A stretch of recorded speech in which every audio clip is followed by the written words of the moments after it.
I'm super excited to be here with Geoff Cook, first guest on the Defiant podcast to do this in person with me. So thank you so much and welcome to our studio. I'm thrilled to be here in Dumbo. Yay. Okay, so Geoff is a partner at Base, a design firm that, when did it start? We started in Brussels in the early 90s. Okay, and so maybe you won't have heard of Base, but you'll all have definitely heard of your clients.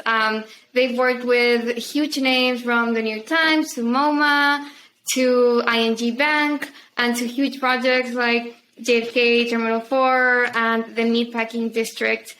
And Geoff is here because he's super interested in crypto, and Base is looking to add more and more crypto projects onto its incredible roster of clients. So we'll talk about what it takes to make a good brand and how that applies to crypto, and also what good examples of crypto brands you're seeing. Before we get into all of that, I'd love to hear more of your background. How you got started, what led you to Base, and yeah, we'll take it from there. Sure. So, as mentioned, Base was started in Brussels, actually, in the early 90s, when I was still in the fashion business. And I met my current partners through the worlds of fashion. Mm-hmm. And in 1999, decided to invest in the company and bring it to New York. So we've been in New York for 22 years. And also now have offices next to Brussels, in Geneva, and Melbourne. So we're about 75 people worldwide. And how did you get to Base in the first place? Like, if you can kind of tell a bit of your pre-Base career. Yeah, it's one of those stories that's all about luck, I suppose. Mm-hmm. So my partner's parents had one of the preeminent fashion stores in Belgium. Mm-hmm. And I actually met them first. And along came my partner, who was shooting pictures out of the back of the fashion offices at Donna Karan. And I thought, here's an interesting guy. And we became friends first. And I got to know more about their business as I was learning about the branding business at DKNY, one of the, at that time, the most powerful brands in the world, and decided that it was more interesting to be on the brand side than the fashion side. So I made the switch. Got it. Okay, so Base started as this Brussels-based design studio, and then it looks like with you on board, you just made it go global and added all these huge clients. So is there a design philosophy that guides your thinking and your work, and is that kind of what's allowed you to work with such big names? I think it's true that we have a very broad portfolio, and you mentioned the New York Times, but also companies like Milch Studios, Neue House. We're also working on the evolution of the New York Mets, so very disparate groups of clients. But I think that the central through line through our work is we're always trying to help companies and institutions to have greater cultural relevance. That's really our reason for being, our purpose, is to really help companies to have a greater cultural impact. Okay. And so how do you achieve that? Because it's such a huge goal, have cultural impact. What does that even mean and look like? Is it just is it becoming a household name, essentially? Something that, you instantly recognize, all the names we've been saying? Yeah, and I think it really goes to the very foundations of what it means to be a strong brand. And so it starts with really understanding each company's true reason for being, its true DNA, and then really thinking about how to tell that story in the most compelling way. So that's very strategic. But I think where, the special sauce comes in is in the creative and how you reflect that message or that reason for being outwards to the public. And some companies, I guess, do that better, and those brands tend to resonate with the public. Okay, so it's about communicating the core of your company well, in a way that resonates with people. I think at the start, it's really it's figuring out how to tell that story in the most compelling way, and then also through execution, looking at how to have that resonate with the public. Mm-hmm. And I think in today's world, and certainly in the world of crypto, that is much more about community building than it used to be. Mm. So really thinking about how to recognize and engage communities that we think will resonate with a given brand or a given institution. Oh, that's interesting. Okay, so now we're getting more into the meat of things, of crypto. You wrote an article titled, "For Crypto, Branding Could Be the Highest Currency." Yeah. What do you mean by that? Yeah, so it's the start of a thought, I would say. But it's interesting to think that when I started my career, I was at the advent of Internet 1.0. Mm-hmm. And I remember sitting in my studio apartment with my best friend, and he was desperately trying to explain what the Internet was, and I just couldn't understand it. Mm. And, I think that at that time, there are now today all these household names. For example, Google. But back then, there was also Alta Vista, Yahoo, and many other search engines that people could have used.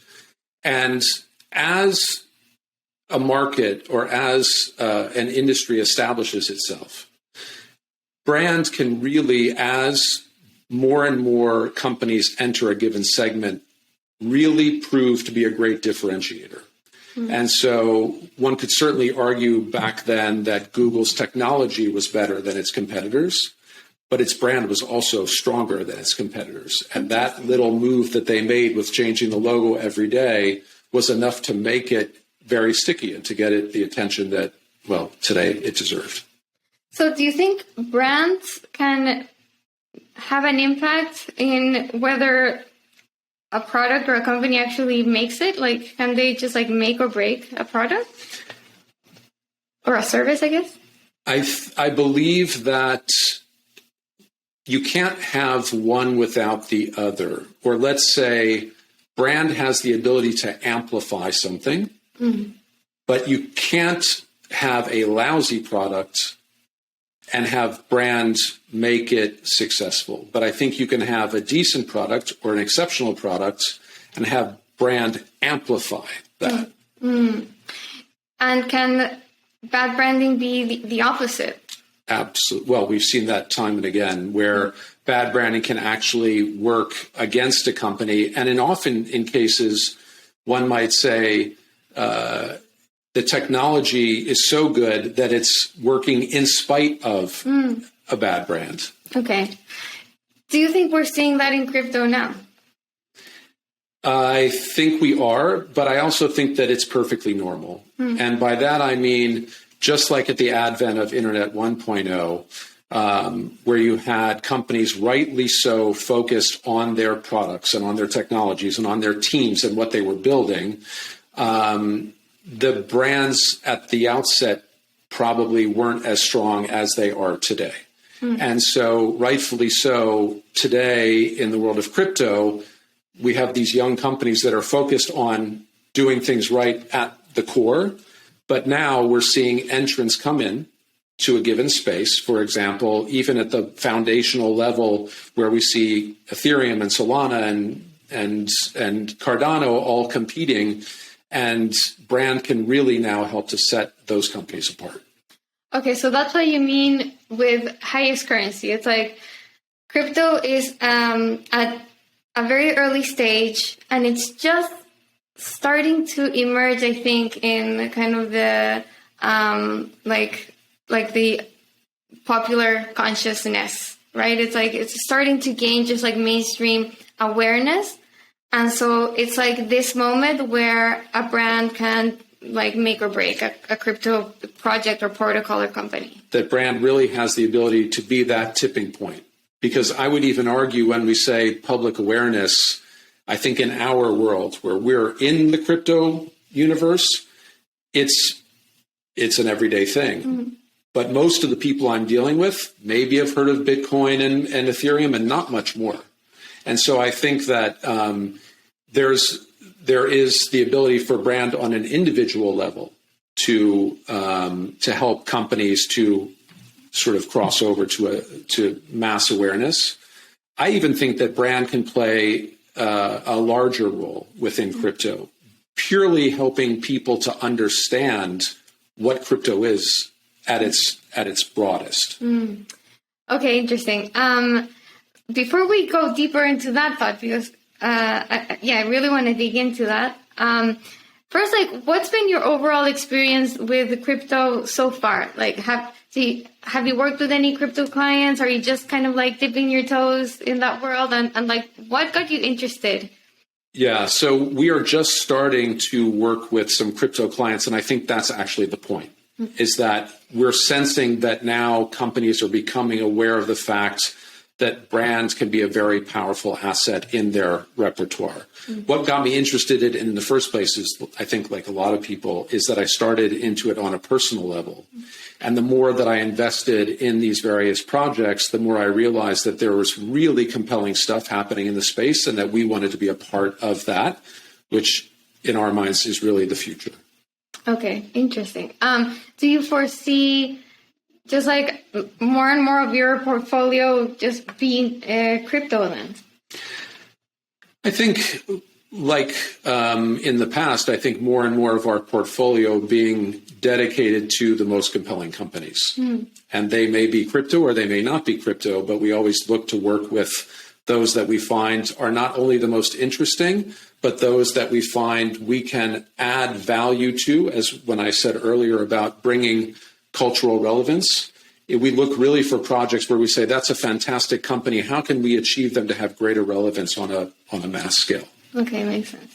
Okay, and then I want to go back to one thing you said before about how branding can really, of course, like help with just awareness and communicate values, but in crypto, I think specifically, and even maybe more so than in other areas, it can help with just like making the product, just improving the experience, just helping with the product itself. Because I think, it is like such a complicated space to understand, and not just because it's technical, but I think at the core, it really requires a change of paradigm. And I think that's what makes it so hard for people to like get into it, like start using, especially kind of like the more like decentralized crypto products like Web3, like being in control of your assets, using private keys, like confirming transactions. Like we're not used to dealing with that in Web2. So yeah, like what role does branding play in that, and kind of not just like how projects communicate what they are, but also how to use it? Yeah, so let's maybe talk about this in two parts. I think there's a role for brand to play, and then there's purely a role for design to play.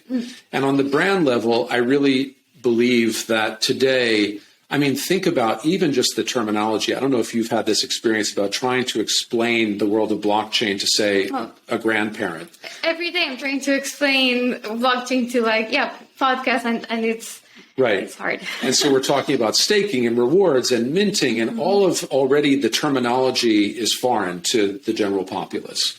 And then, so I think at the brand level, and even at the sort of crypto.org level, I think that there is a role for brand to play purely about educating people, because the more educated people are and the clearer things are, the more confident they will be to take that first step. And at the end of the day, it's what all the companies want, is to have a broader sort of mass visibility and adoption.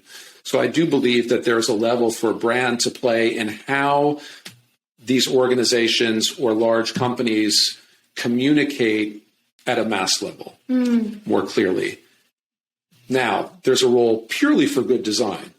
And as an anecdote, I remember, and it's one of the companies that we're looking at working with, we're in talks with, I said, you know what? And it's one of the largest DeFi platforms. And I said, I'm going to actually go on your platform and I'm going to invest money and I'm going to go through the entire process of onboarding and investing to really, truly understand. And I'm fairly well versed in this world. And I literally called them the next day. We all had and I said, I tried really hard to give you my money and I couldn't. No way. And so purely from a design point of view, and I believe that there is, like within any industry, a role for good design. We always say, like, form follows function, a role for good design to play in actually getting people in the UI and the experience they have with these companies to either be a part of the community or to invest in the projects. Yeah. Makes sense. I mean, I think like crypto started as this industry that was just led by just like very technical people, right? Just like the core developers of projects. And I think right now it's starting to kind of expand to like, you know, in kind of like circles, like concentric circles into like, okay, we have the core works like with the devs, and then next we have like design, and next we have marketing, and next we have like communicators. And so like it's finally kind of starting to all come together so that, you know, you have, you know, products that are easier to digest for just like a general, like non-technical person. But I think, yeah, design is starting to be more and more key for all of these projects. For sure. So I have noticed that there's like this kind of difference in branding depending on where you look in crypto. So you have like the CeFi companies, like Coinbase and Gemini and a lot of the exchanges, or like BlockFi, you know, some of the lending platforms, and they all look a lot just like fintech companies, and they all look pretty similar. You know, it's like you could be looking at like a Wealthfront icon on your iPhone, or you could be looking at Coinbase, and it doesn't look like they're any different. You know, it's like all part of the same style.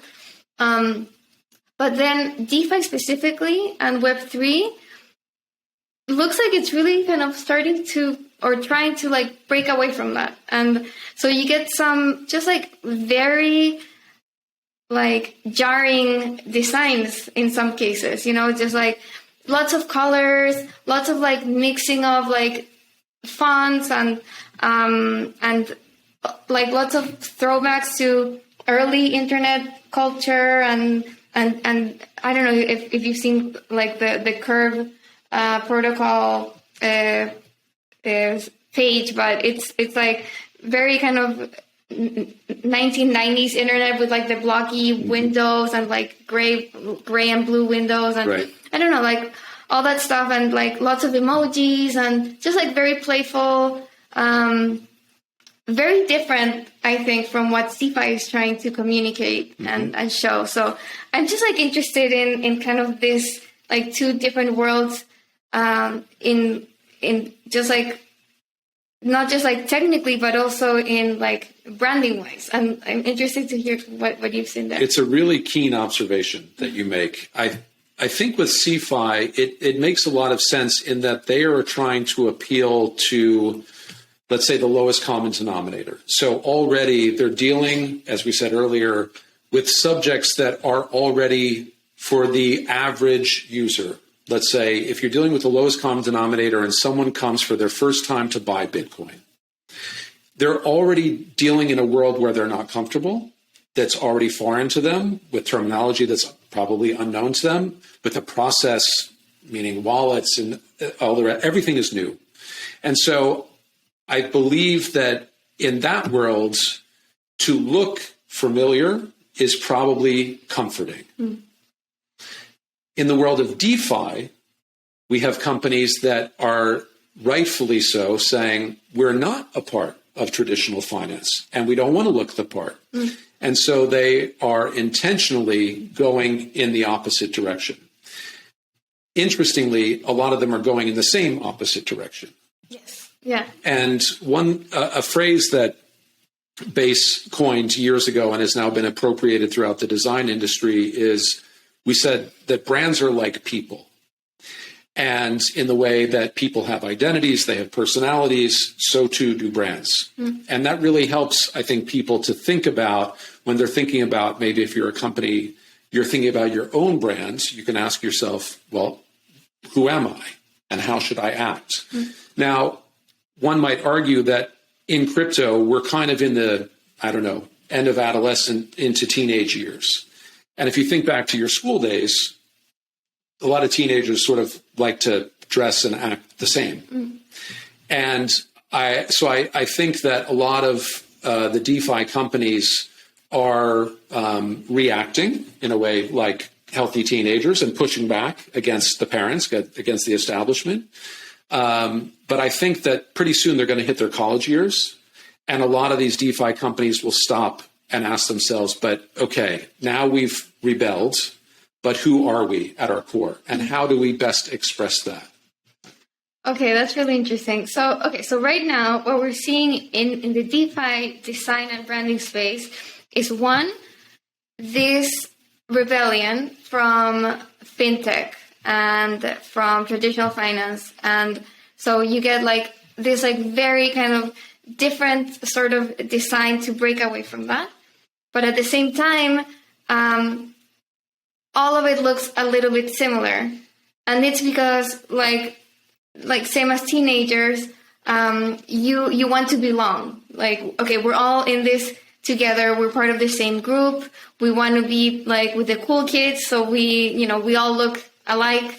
But yeah, I think it's a symptom of like how early it is in the space. And then it makes sense that with time, each project will start to just become their own individual personality, right? Yeah, and that's so well said. They want to belong. Mm-hmm. And I think it even exists in the traditional industries today. Mm-hmm. There is a reason that all insurance companies look like insurance companies and Ivy League schools all look like Ivy League schools. Each, let's say, industry or sector has certain design codes or even tropes that make them very recognizable and make them feel a part of that industry or sector.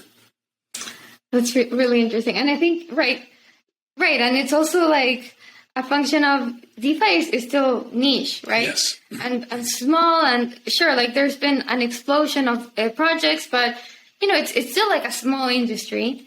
So as the space grows, you get more kind of subsectors within DeFi, as we've already seen, but it's still, still pretty nascent. So you'll have like the lenders, you'll have the payments companies, you'll have the yield aggregators, of course, the decentralized exchanges, and all of those subsectors maybe will start to get like their own more specific design tropes, right?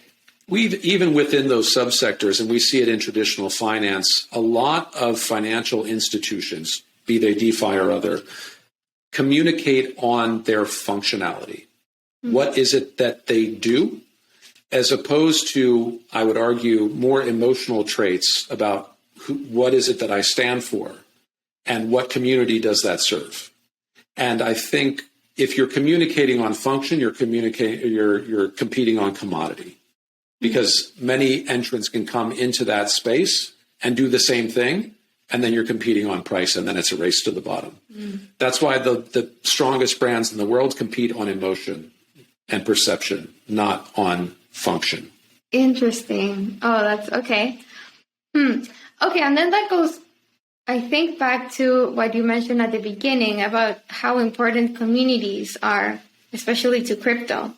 So, okay, so how does a new project in this space go about creating a strong brand? So it looks like there's elements of looking at maybe your values and more than your function, speaking to your community. Like, how do you start? Whenever we start a project, we always start with the proverbial you. We always start with the company and really understand everything we can about the company. But that's not just the company in the vacuum. It really is, who is your community, who is your audience, and really at the core. So everybody is never an answer. You really have to go straight to the core. Second is, who is the competitive set? And there are always competitors. And then next to that, it's really looking inward at a company's values, at its personality. And what do I mean by personality in the brand space? For example, there are two prominent British airlines. You have British Airways and you have Virgin. yes, they have two different brand identities. So they do look different. Okay, so that's identity. But then next to that, they have two very distinct personalities as well. So British Airways is more proper British business, and Virgin is more anti-establishment, cool rock and roll. And they speak like that, and they act like that. You know, when you get on a British Airways, you maybe sit down and you're greeted with a glass of champagne, and it's all very proper. When you get in Virgin, you, within 5 minutes of takeoff, may head up to the dome and be in the communal bar. So that's all about personality and experience. That is an extension of identity. And I think same as in crypto, it's really looking at one's personality and what the purpose of the company is and what the story is that it wants to tell. Okay, so I guess at the very core of starting to look at how to create a strong brand is figuring out what your values are as a company and who your users, like what your community is. I believe it's the story that you want to tell. And every company or every institution has a story that they want to tell and what they want to convey that they stand for. Why are they on the earth? What is their purpose? What would the world be missing if they didn't exist? And really defining that very clearly. And then from there, looking at how to communicate that to an identified community that is really the core user. I've seen in DeFi that a lot of branding and kind of community making is a bit kind of exclusive or like very clubby, I guess is what I'm trying to say. Like you get like all of these communities that have like gated chats, gated telegrams and Discord. You have like all these like inside jokes and like memes, and it feels like, okay, like when you join these communities, you're part of like this I don't know, just like club, you know, just like exclusive club. And I think that's something that a lot of crypto projects, like it's just like a gold standard to create that feeling. It's my sense. I think, you know, pretty subjective. Like maybe they're not trying to do this, but I get that sense from just like how all these projects are communicating that they want to create this like just like clubby feeling. Is that a good strategy? So it's interesting. There are these little inside winks like GM on Twitter and that sort of thing. Again, if we go back to brands are like people, you know, in high school, there was always the popular crowd. I don't get the sense that in crypto, it will remain a closed, exclusive crowd. I think it's an interesting, not even strategy. I think it perhaps is, it just is, meaning with a certain company or certain project, they may attract a certain community just because those are the folks that are interested in that project, and it may feel insular. But I get the feeling that unlike the popular crowd in high school, they don't necessarily want to remain exclusive like those 10 kids. I think that it may start like that, but everything, at least that I've experienced in this world, it very quickly is about welcoming others into it. It's very open. And that's, I think, pretty exciting as a strategy. It's true.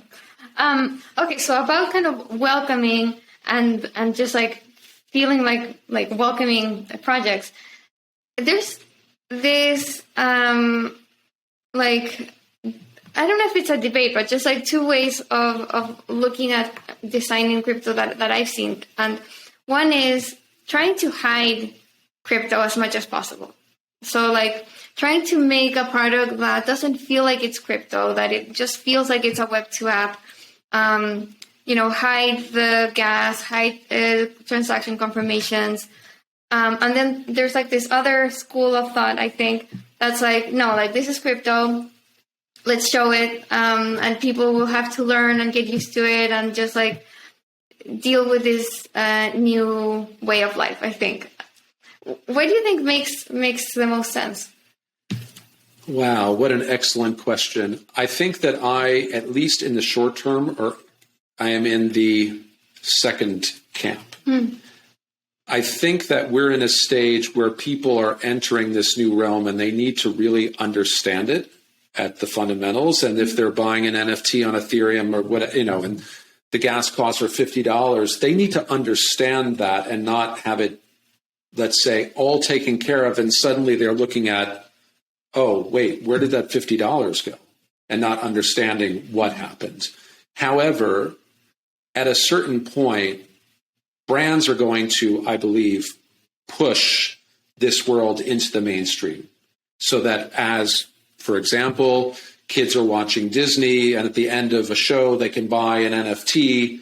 That all has to be seamless.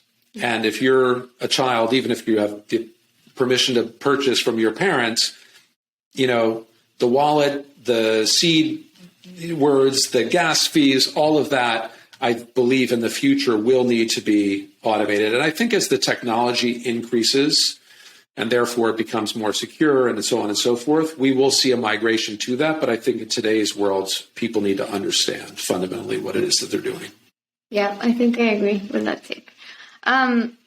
So right now in Web3, we're seeing just like a shift on how organizations are run, and everything is becoming open and hopefully more decentralized. And that includes core functions of a company, like figuring out the brand and design. A lot of these decisions are being made by token votes, or they're being just like discussed in these like community calls. So, for you as a branding agency trying to get into crypto, how do you, like bridge that, because it's like, you're a close agency that might be working with open DAOs maybe in the future. So, I mean, have you thought of, how will it work? Like taking maybe input from like a decentralized community, or how does like branding from an agency work in kind of for decentralized protocols? Yeah, let's look at past recipes for success as perhaps a prompt for how we will address this in the future.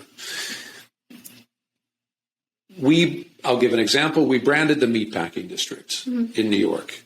And there you have a centralized bid, meaning a group of constituents from the neighborhood. And then you have everyone else, all the residents, all the businesses, everybody else that is involved in that neighborhood. I believe that democracy within the world of branding can be the detriment of a project for the following reason. And it's not that I'm anti-democracy, because the people at the core of the organization truly know the organization. So when we go back to your question of how do we develop a strong brand, and that brand is saying, this is the story we want to tell, these are our values, and so on and so forth. There are stakeholders at the very core of the project that will know that better than the general public. It just is a fact. And so the way that we have dealt with such projects in the past is to deal with that core group of stakeholders to get a project or a brand to a certain point that it's ready to be shown to the larger group. And I think that could be a formula for success, whereby the stakeholders still have input, but it would not be having 10,000 pieces of input. Makes sense. Okay. So it's kind of a way of like, maybe like expediting the process, or? Yeah, certainly expediting for sure. It is probably the way to explain it is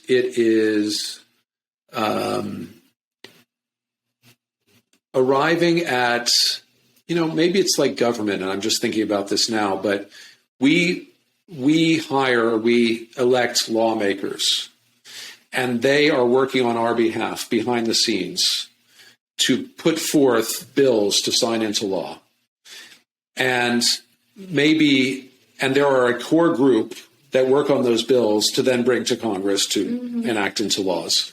And maybe it's that sort of formula whereby we're putting, as voting members, our trust in those core stakeholders that know that project very well to act on our behalf to bring us a bill for consideration. Okay. No, yeah, that makes sense. So in the case of a DAO, it would be like the core team members of that protocol or project would work with you in figuring out the branding and design.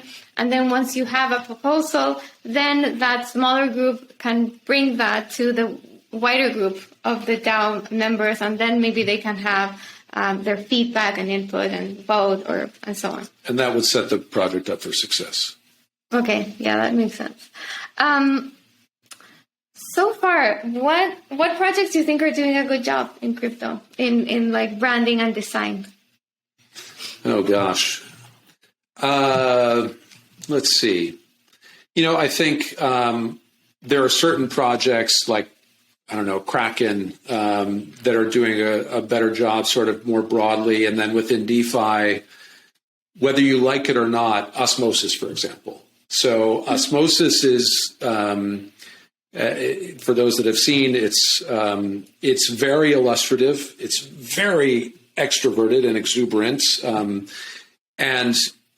But what I think is interesting is there's a conceptual underpinning, meaning you have kind of this crazy alchemist, and alchemists are mixing things together. And at a platform's core like that, you are swapping tokens, so you're kind of like mixing things together. So there's a reason behind its exuberant design, which I'm fond of. Even if you were to ask me, like, is this, Geoff, your style? I would say that is not something that I would have imagined really gravitating towards. But I like how they've combined the conceptual underpinnings with the function of the project. I think that's interesting. Okay, yeah, makes sense. But on the flip side, yeah. I think there, for example, are huge opportunities for the largest projects like Cardano, Solana, Ethereum that are still, in a way, I mean, these are multi-billion-dollar projects that are, in a way, still communicating or still sort of reflecting who they are in a kind of startup vernacular. And they are far from startups. And as what we were saying earlier, there's, I think, a huge opportunity for them to really start to express who they are, what they stand for, what they believe in, as opposed to being very sort of information and function driven. It's tough for me to like understand branding for a layer one platform. So for me, like dApp layer projects, for me, that's easy to kind of extrapolate and like, they're more like companies and companies have brands. But a layer one is like infrastructure. It's like, right. It's like imagining as if like the internet protocol or like the messaging protocol, like had a brand. So that way it's like hard for me to understand how Ethereum, like the layer one, would even like, how would they even just like start to like formulate a brand? Because it's like, okay, there's a foundation, but the foundation isn't really kind of what owns Ethereum. So it's not like the foundation can go and say, oh, this is the Ethereum brand from now on. There's like so many different builders and just like, like parts of the Ethereum community that it's just like very hard for me to like see how they could kind of all coordinate and agree on like a single brand for Ethereum. Right. So a couple things. One, I think there are fundamental differences in the fact that the internet really is not owned by anyone, and it is a utility. But let's take, for example, Cardano, which is very, very much about Charles. And I love what they're doing. The more you listen to Charles, the more you hear, you infer what he stands for, what he wants Cardano to stand for, what he wants to achieve with the project. And they're, built into Cardano, and I think we all feel it, are ideas around equality, especially in developing parts of the world, around identity.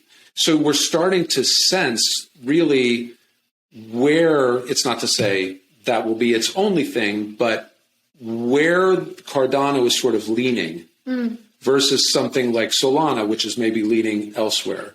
And I'm more a believer that that can be expressed, and it doesn't alienate Cardano from X or Y.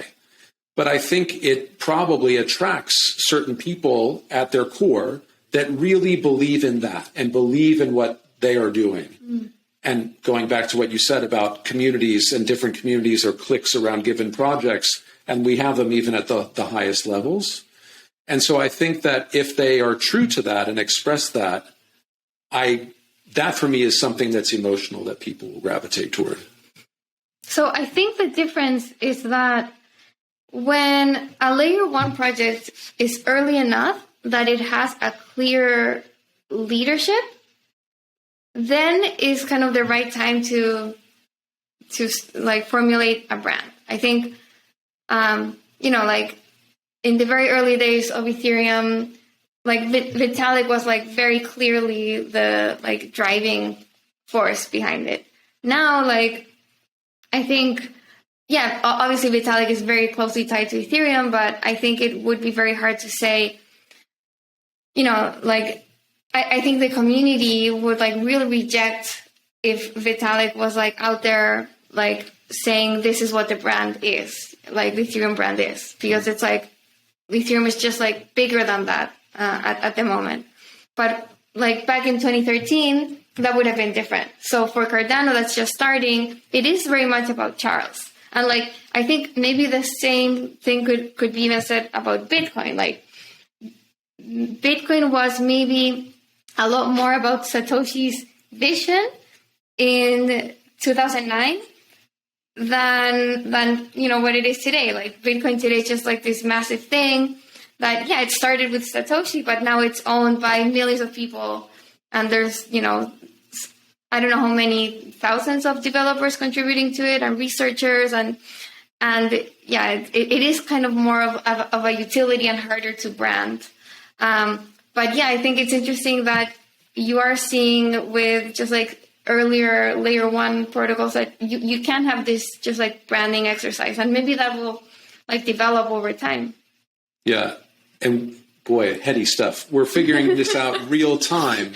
Yeah. For example, with Bitcoin, let's, as for argument's sake, say we don't agree, you and I, with how this is represented. Mm-hmm. A coin with a $B in the middle, that's silly. Let's do something about that. How would we even go about that? Right. So, I think to a certain extent, with certain projects, you're right. I think with the vast majority, there is an opportunity for most folks to really think about what it is they want to stand for and how do they want to tell their story and how to best represent that. Yeah. All right. Okay. I think we to like start wrapping up. I'm just interested in kind of your view on like where do you think crypto is going? I mean, you're bullish in this space. You want to participate and have more like crypto clients. But like for you, like personally, how big do you think this can be? How big? Yeah. The biggest. It is without question the future. But as for where it's going, I think we're seeing different things. I think that we are now seeing more and more large brands that are interested in how they can apply crypto or the world, let's say, of blockchain to their businesses. So we're talking to very prominent fashion houses. So I'm talking outside of the crypto space. How do we integrate these things into the world of brand? I think that has the potential to really be the tipping point, because once the big brands start playing in this space, like I said earlier, people aren't going to I think let's say the general public will find it, there's too much friction for the general public to go out and establish a wallet and figure out how the different platforms work and et cetera, et cetera. It has to be seamless. Mm-hmm. And so I think that the large brands have the potential to drive mass adoption. So that's one. I think that the NFT space is fascinating. And I can't tell you how often I hear that it's gambling and it's speculation and it's all going to fall like a house of cards. But, if you look at, for example, like my partner Geoff is in the Degen apes. Mm-hmm. Okay. And we had this fascinating discussion about, okay, 10,000 are minted, they're selling for astronomical prices, but within excuse me, the NFT space, I almost view that less about art and more about being a member of a community and establishing this, almost in a way, a brand, mm-hmm. a group, that's sort of the membership card, albeit a very expensive one. And from there, we'll start to see other things entering that are at the service of that community. And it's not just, pandas, it's not just more NFTs, but I think it will attract like-minded X and Y. It could be, music or entertainment or anything that would appeal to that crowd. So you're basically through the NFT establishing a kind of community mm-hmm. with a certain interest or personality and allowing then entrance of other aspects into the community. Really cool. Okay, so you see crypto growing from here through both non-crypto companies adopting aspects of crypto and blockchain, and that being an enabler for like mass adoption, and also for very kind of crypto native communities like NFT communities to grow, and for different kind of adjacent services and adjacent projects to emerge from these communities. Yeah, and what's really fascinating, if you want to really geek out on brands, you look at the Degen apes, you don't have one community manager. You have 10,000 community managers. We're seeing in real time the decentralization of brand itself. Mm-hmm. And that is pretty fascinating.